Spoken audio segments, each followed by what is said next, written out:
En el nombre del Padre, y del Hijo, y del Espíritu Santo. Amén.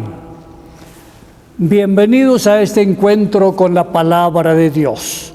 Qué bueno seguir siempre atentos a la escucha de lo que Dios nuestro Padre nos está diciendo. Pidámosle constantemente, no nos cansemos de pedirle al Señor que nos llene de su sabiduría en la presencia del Espíritu Santo, para que sea Él mismo quien nos ayude a comprender cuanto nos va diciendo día a día. Hoy comenzamos el mes de octubre, y lo importante de este mes es que es un mes en el cual la Iglesia reflexiona de una manera muy particular acerca de la misión que ha recibido desde el comienzo del Señor Jesucristo. La Iglesia nació misionera y por lo tanto nosotros, bautizados, todos somos discípulos misioneros del Señor, y cada uno en el lugar en el cual el Señor nos ha puesto, según la vocación a la que nos ha llamado. Laicos, religiosos, sacerdotes, todos somos discípulos misioneros del Señor. Celebramos hoy la memoria de Santa Teresita del Niño Jesús, una de las santas patronas de las misiones. Son dos los santos patrones de las misiones católicas: San Francisco Javier y Santa Teresita del Niño Jesús. Qué bueno entonces estar atentos. Y el Evangelio que nos propone la liturgia de hoy, tomado de San Lucas, es precisamente un evangelio con ese profundo sentido misionero. En aquel tiempo, los 72 volvieron con alegría diciendo: Señor, hasta los demonios se nos someten en su nombre. Jesús les dijo: estaba viendo a Satanás caer del cielo como un rayo. Miren, les he dado el poder de pisotear serpientes y escorpiones y todo poder del enemigo, y nada les hará daño alguno. Sin embargo, no estén alegres porque se les sometan los espíritus. Estén alegres porque sus nombres están inscritos en el cielo. En aquella hora se llenó de alegría en el Espíritu Santo y dijo: Te doy gracias, Padre, Señor del cielo y de la tierra, porque has escondido estas cosas a los sabios y entendidos y las has revelado a los pequeños. Sí, Padre, porque así te ha parecido bien. Todo me ha sido entregado por mi Padre, y nadie conoce quién es el Hijo sino el Padre, ni quién es el Padre sino el Hijo, y aquel a quien el Hijo se lo quiera revelar. Y volviéndose a sus discípulos les dijo aparte: Bienaventurados los ojos que ven lo que ustedes ven, porque les digo que muchos profetas y reyes quisieron ver lo que ustedes ven y no lo oyeron, y oí lo que ustedes oyen y no lo oyeron. Palabra del Señor. Es un texto, les decía, con un profundo sentido misionero.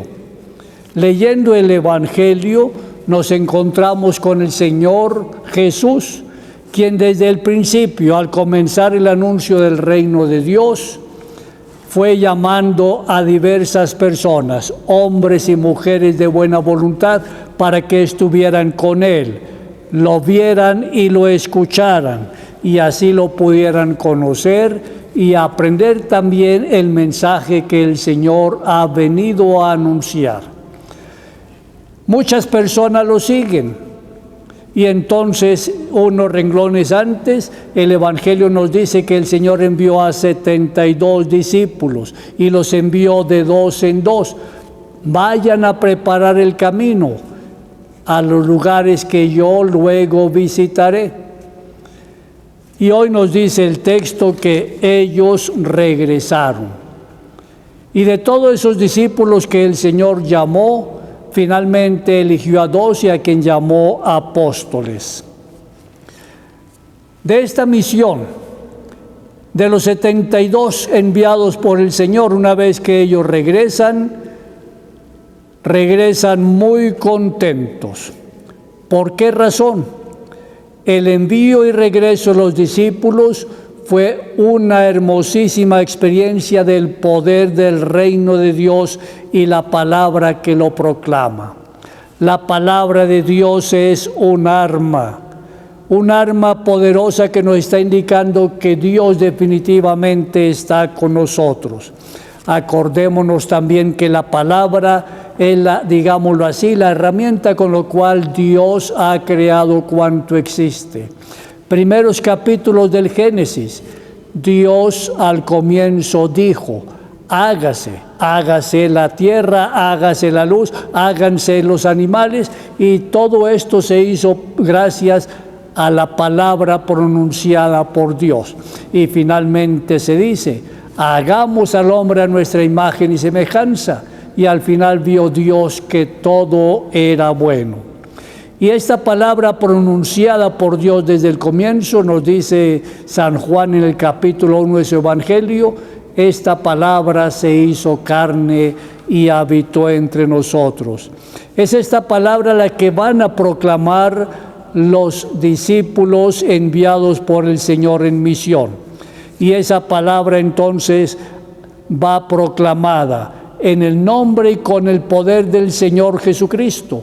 Por eso esa palabra llena de una experiencia emocionante a aquellos enviados, quienes luego regresan contentos para encontrarse con el Señor. El envío de 2 en 2 les da el carácter de testigos. El misionero es un testigo del reino. Y como testigos provocan una respuesta. Todo testigo, y si es un testigo creíble de la verdad, entonces provoca una respuesta en aquellas personas que lo escuchan. Ya sea una respuesta positiva, aceptando el mensaje que se le anuncia, pero también puede existir una respuesta negativa, taparse los oídos, como lo escuchábamos en el Evangelio de ayer, cuando el Señor con tristeza decía: ay de ti Corosaín, ay de ti Betsaida. ¿Por qué razón? Porque escucharon y vieron al Señor, pero siguieron con su corazón cerrado al mensaje de la palabra. Los misioneros son testigos de la comunidad que los envía. La experiencia de fe es una experiencia comunitaria. Por lo tanto, un misionero no se envía a sí mismo. Al misionero lo envía Cristo el Señor, y esa misión se la ha encomendado a la iglesia. El misionero es enviado entonces por la iglesia, en nombre de la iglesia y con el poder del Señor Jesucristo. Y en su testimonio tiene que resonar la voz del enviado. La voz del enviado, y la voz del enviado no es su propia palabra, sino es la palabra de Dios.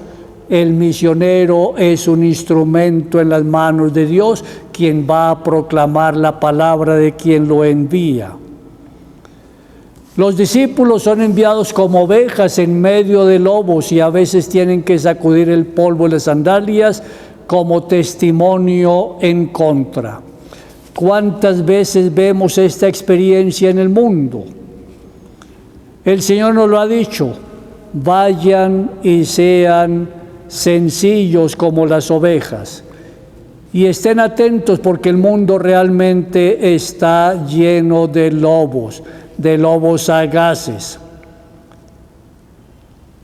De tal manera que así el Señor previene las contrariedades que se encuentran en la misión encomendada por el Señor. El Señor envía a sus misioneros, pero también les advierten: tengan mucho cuidado. ¿Cuántas veces vemos que la predicación no es bien recibida? ¿Cuántas veces la predicación es rechazada, y a veces hasta con violencia? Lo acabamos de vivir nosotros hace 2 días, cuando un grupo de personas, sencillamente buscando derechos, según ellos y entre comillas, el derecho al aborto libre, se creyeron también ellas con el derecho de prenderle fuego a la Catedral de Bogotá. Se creyeron con el derecho también de querer destruir la iglesia de la Porciúncula, igualmente en Bogotá. Pero eso sucede porque la iglesia, en la misión a la que le ha encomendado el Señor, no puede quedarse en silencio. Por el contrario, su misión es proclamar la verdad acerca de la vida que proviene de Dios mismo. Por lo tanto, nosotros como iglesia le decimos sí a la vida y no a la muerte. No a la muerte provocada, y en este caso no a la muerte provocada dentro del vientre materno. El aborto es eso. Y como nosotros somos claros frente al querer del Señor, entonces por eso los grupos feministas, muchos grupos feministas hacen el esfuerzo de acallar la voz de Dios a través de su iglesia, atentando contra los templos, atentando contra la iglesia. Quien atenta contra la iglesia, atenta directamente contra el Señor Jesús. Los discípulos tienen que contar con el desprecio y la persecución, y es lo que estamos viendo en Nicaragua y en tantos otros lugares. Discípulos misioneros del Señor, laicos, sacerdotes, obispos, perseguidos, secuestrados, llevados inclusive a la muerte. ¿Cuántos mártires tenemos a lo largo de la historia de la iglesia? Y sin embargo el Señor nos sigue fortaleciendo en la fe para que en su nombre y con su poder anunciemos a tiempo y a destiempo, con ocasión y sin ella, su palabra, fuente de vida y de verdad. Las casas y las plazas son los lugares más relevantes y efectivos para la predicación. Es lo que nosotros vemos a lo largo de la historia de la iglesia. Es lo que encontramos en el texto que acabamos de escuchar hoy. El por qué las casas son un lugar predilecto de predicación. Porque ustedes, apreciados padres de familia, son los primeros discípulos misioneros del Señor. Han recibido del Señor esa hermosa tarea de anunciar su palabra allí al interno de sus hogares. Por eso, ustedes son los primeros educadores en la fe de sus hijos, anunciando con su palabra y con su testimonio de vida la presencia viva de Dios allí en el hogar, la presencia viva y salvadora de Dios en el mundo entero. También las plazas. ¿Por qué? Porque Dios está en todas partes y desea ser escuchado en todos los rincones. La primera comunidad fue ante todo un fenómeno urbano. Por eso el Evangelio comenzó a proclamarse allí en Jerusalén, y el Señor iba de pueblo en pueblo enseñando, una experiencia que va naciendo, entonces una experiencia de fe que crece precisamente en las ciudades, allí donde hay quien escuche la palabra, y la misión luego va tomando fuerza también en la parte rural. Qué importante ser discípulos creíbles. Y la tarea entonces del misionero no es otra que compartir la experiencia de fe con otras personas que nunca han escuchado hablar de Dios o que conocen apenas muy débilmente la palabra de Dios. Pero también la misión va en el asunto de la pastoral, o sea, atender eficazmente a las personas que ya creen y hacen el esfuerzo de celebrar la fe que profesan. Pongámonos en las manos del Señor y que la Santísima Virgen María, la primera misionera quien nos entregó a Cristo el Señor, nos fortalezca con su testimonio a nosotros también, para que seamos discípulos misioneros del Señor donde quiera que nos encontremos. Oremos. Oración al Señor Jesús atado a la columna. Oh dulce y amado Jesús mío, gracias infinitas por el amor y la bondad con que me acoges. Siempre el recuerdo de tu misericordia llena mi alma. Por ganar mi amor bajaste a la tierra y sufriste toda clase de penas y trabajos y hasta la muerte de cruz. Por mí también llegaste al colmo de todas las bondades.